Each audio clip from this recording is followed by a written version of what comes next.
From Countable, it's the Daily Dose. What your government is doing and what you can do about it. I'm Andrea Seabrook.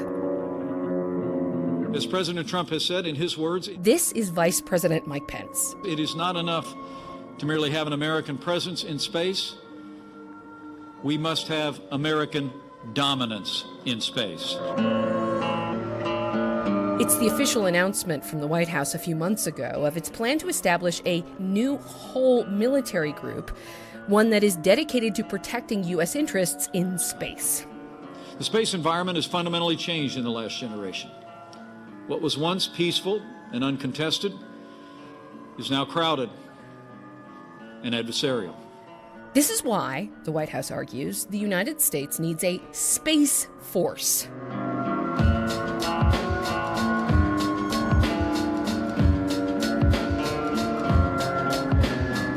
Now, President Trump will include his Space Force plan in his upcoming budget proposal.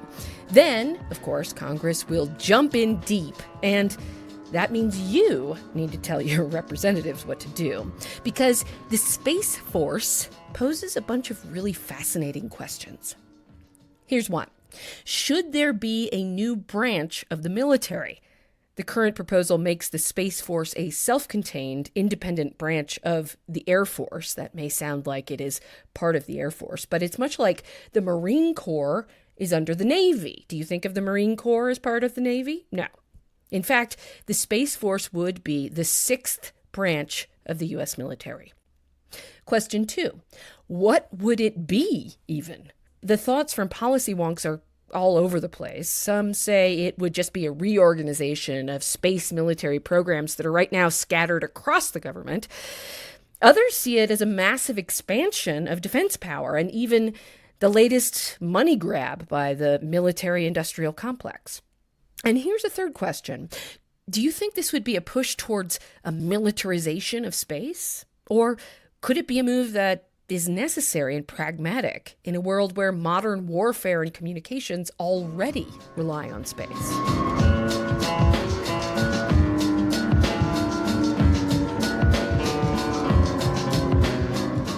No matter what you think of that question, the militarization of space, it's a big topic among people who already have their heads not just in the clouds, but above them. People like Richard Branson, that's, the billionaire founder of the commercial space tourism company Virgin Galactic. We've all got to be very careful that space does not become a war zone, and there is always that danger that things could tip into becoming a war zone, in future years. To be clear, though Branson questions the Space Force, he thinks it's probably a good idea. And can you blame him? This is a guy who already has a bunch of incredibly expensive machines orbiting the Earth.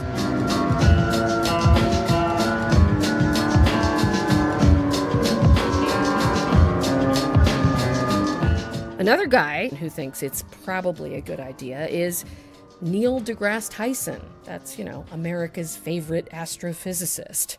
He tells the story of another defense program that was, for a long time, a small group within the Army, a group that turns out was critical to the Allies winning World War II and then went on to become its own branch of the military. Are you questioning that we have an Air Force? Probably not.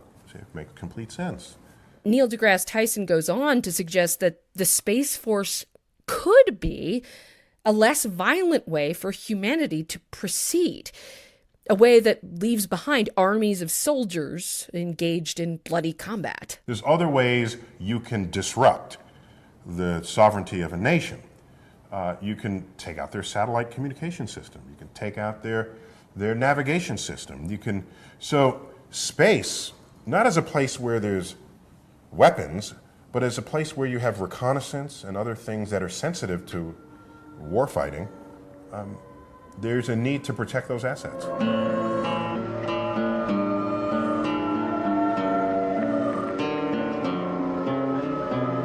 At the same time, there are thousands of people around the world working toward the goal of preserving space as a place for humanity to expand its efforts at peacemaking.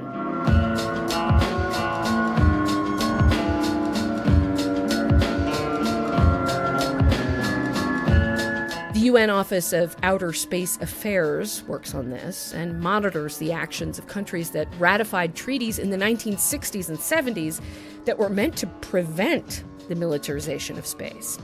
Also, a nonprofit called the Space Trust runs a group called the Zero G Conference and gives out the Space Peace Prize to those working towards this goal.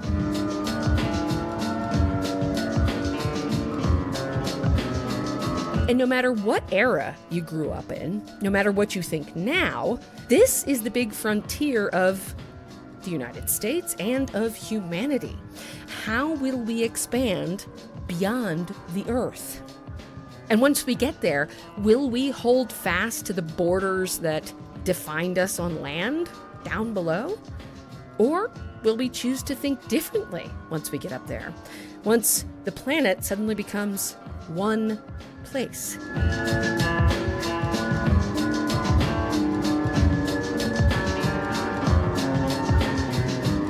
Bring your thoughts and ideas to Countable, where you can share them with the rest of humanity, of course, and most importantly right now, with your representatives in government. They need your voice in their ears.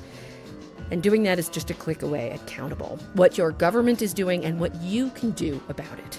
I'm Andrea Seabrook. Talk soon.